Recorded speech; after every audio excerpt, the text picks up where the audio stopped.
When I think back to the years of my marriage where things were really bad, I mean really bad, one thing that stands out to me is that I can't count the number of times my wife would come to me with an idea, an invitation, something she wanted to do, something she wanted us to do together, something she wanted me to be a part of, and my answer was almost always the same. No. I don't want to do that. I don't think that's going to be fun. I don't think it's a good idea. Here's a better way to do it. It didn't really matter what she brought me, whether it was a weekend trip, cooking a specific meal for dinner, going to a friend's house, buying a piece of artwork, getting a pet, summer plans, Christmas plans, traveling to see her family, inviting people over. The list can go on and on and on. And whatever was on that list, whatever she was excited about, whatever she was reaching for, my response was no.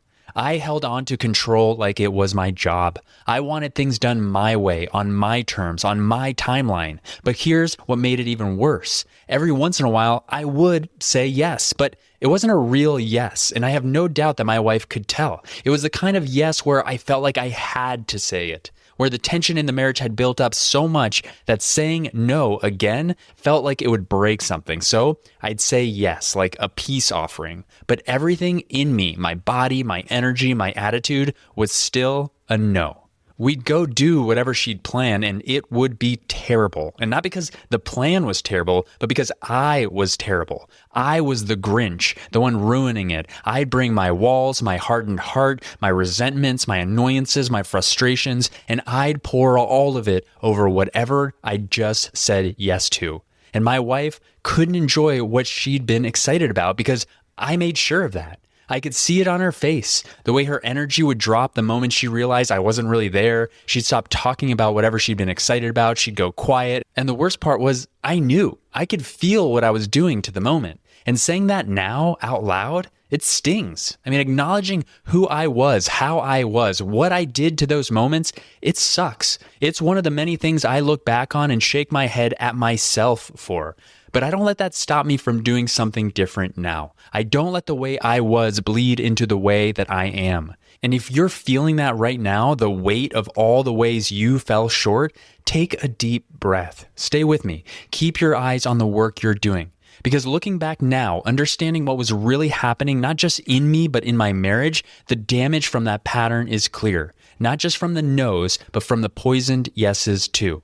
So what did I have to do? I had to learn to say yes to her, to all the things she wanted for me and for us the right way. Now, if you've been listening to this podcast for a while, you might be thinking, Angelo, didn't you just do an episode where you told me to stop saying yes to everything my wife asks? Yeah, I did. Episode number 76. And I know what I'm saying right now sounds like a complete contradiction, but it's not. And I'm going to show you exactly why. In this episode, I'm going to break down the difference between episode 76 and what I'm teaching you today. I'm going to walk you through why men default to no, what happens when your yes carries bad energy, and what it actually looks like to say yes and mean it. By the end of this episode, you're going to understand the difference between saying yes to everything, which I still don't want you to do, and saying yes to the things that actually matter. The small moments your wife brings to you, the ones you've been brushing off. You're going to know how to say yes to those and mean it, not out of guilt, not to keep the peace, but because you finally understand what those moments are. Stick around. You don't want to miss this one. Welcome to Better Husband, the podcast that helps you answer the question, how can I be a better husband? I'm Angelo Santiago, a men's marriage and relationship coach, and every week I bring you practical insights to help you strengthen your marriage and become the best husband you can be. So let me take this a layer deeper. I told you I spent years saying no to almost everything my wife brought me. And when I finally started doing this work, when I started looking at myself and what I was doing to my marriage, I swung to the complete opposite extreme. I went from saying no to everything to saying yes to everything. And that caused a whole different set of problems. I was overcommitting, saying yes to plans I couldn't keep, taking on things I didn't have the capacity for, telling her what she wanted to hear instead of telling her what was true, and then failing because I'd stacked up more than I could carry. I was saying yes to trips, events, projects around the house, plans with our families, all at once, trying to make up for the years of no by throwing yeses at everything in front of me. And I couldn't keep up. I'd forget about what I'd committed to. I'd get short with her because I was running on empty. And my wife, she was more confused than anything because I was finally saying yes, but the follow-through kept falling apart.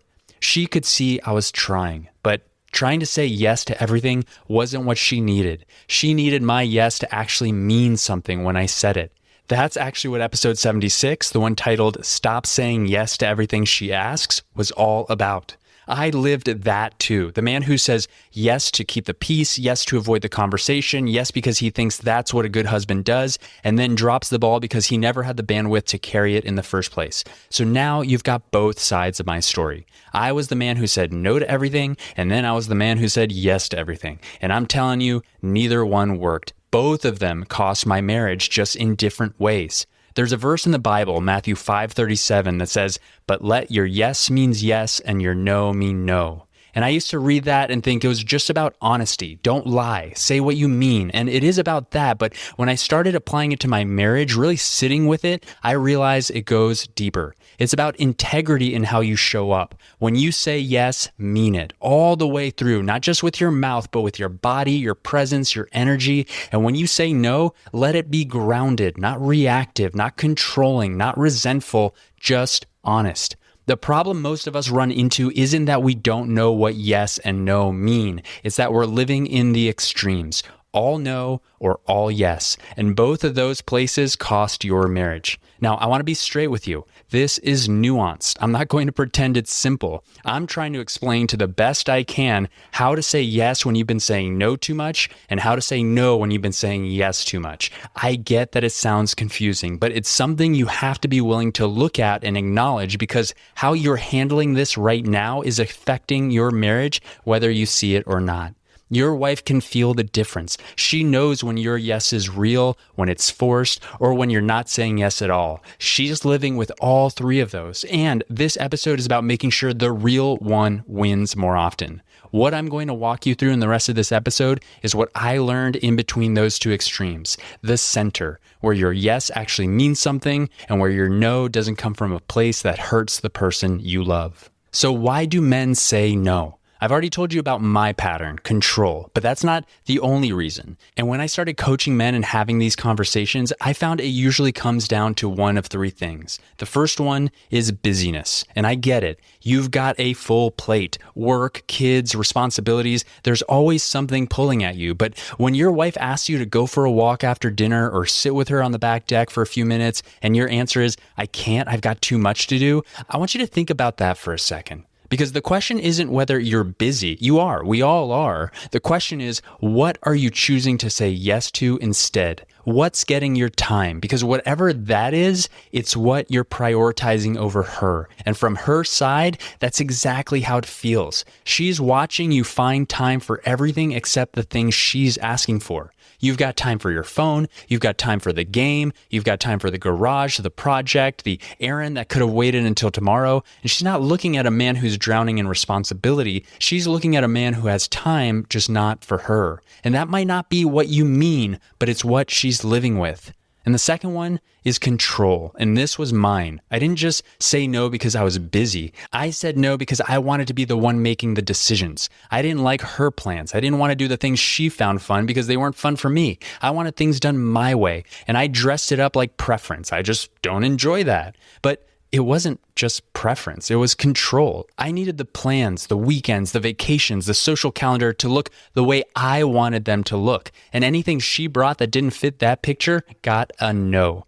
And I want to be honest with you, this isn't something that just switched off for me. This is deep-seated. It goes back to my upbringing, to how I learned to move through the world, and I still stumble on this one. I'm sharing this with you as a man who's still in it, not a man who figured it out and moved on. If that's you too, I want you to be honest with yourself about what you're actually protecting, because it's not your time or your comfort, it's your grip on how things go. And that grip is taking more from your marriage than you realize. And then the third one is resentment, scorekeeping. This is the man who's thinking, she never wants to do the things I want to do, so why should I say yes to what she wants? And on the surface, that might feel fair, but what it actually is a wall. You're keeping score, and as long as you're keeping score, nobody wins. Because now you're both saying no, and neither one of you is reaching for the other anymore. Somebody has to go first. Somebody has to put down the scoreboard and say, I'm going to stop tracking who went last and build something different. And that gets to be you. Not because you always have to go first, but because you're the one listening to this episode. You're the one doing this work. And if you wait for her to go first, you might be waiting a long time while the distance keeps growing. 3 different reasons, but they all lead to the same place. You stop reaching for her, time together becomes something neither of you looks forward to, and that's where the real damage starts. Now, if you're listening to this and you see yourself in one of those 3 reasons, maybe you already knew why you were saying no. But what about the times you actually say yes? Because this is where it gets harder to see. I talked about this in my own story earlier, the yes that isn't really a yes, the one where your mouth says the words, but everything about you is telling a different story. Your body language, your energy, your patience. And I want to break down what that actually looks like because a lot of men are doing this and don't realize how much damage it's causing. Your wife asks you if you want to go to her parents' house this weekend, and you say yes, but you sigh before you answer. You check out on the drive. You sit on the couch with your phone the whole time. You're physically there, but she can feel that you don't want to be. Or she asks you to watch something with her. You say, fine. You sit down, but you're scrolling on your phone. You're making comments about how slow it is or how not funny it is. You're doing that thing where you're technically in the room, but you might as well not be. That's a bad energy yes. And from her side, it's often worse than a no. Think about that. She asked you for something. You gave it to her, and she still felt alone. She still felt like she was dragging you into it. She still felt like her excitement, her idea, her invitation wasn't worth your real presence. Now, she's less likely to ask next time. You didn't say no, and she still walked away feeling like reaching for you wasn't worth it.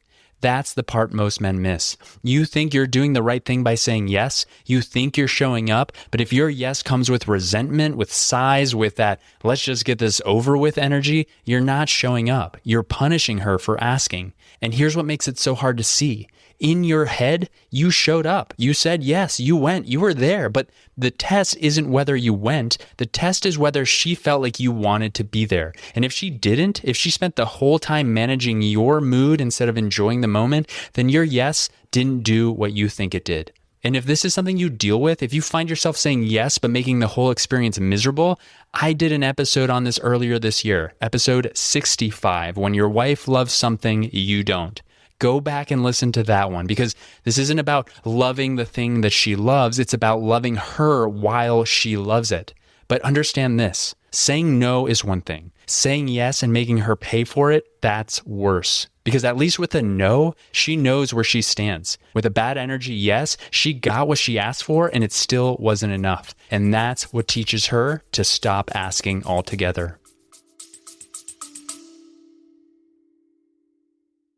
If you've been putting in the work to becoming a better husband, you've been reading, listening to this podcast, trying to show up better at home, and things still aren't changing, well, a lot of men are in the same place. They're putting in that real effort and watching it go nowhere. And the longer that goes on, the more ground you lose. I have a free workshop at betterhusbandsecrets.com where I share 3 secrets most men miss when they're trying to fix their marriage. Effort matters, but effort pointed at the wrong thing keeps you stuck. And that's what happened to me. I was trying harder than I'd ever tried, and it was making things worse. It almost cost me my marriage. This workshop is free, and it might be the most useful thing you do this week. Go to betterhusbandsecrets.com to watch it now, or click the link in the show notes. Now, back to the show.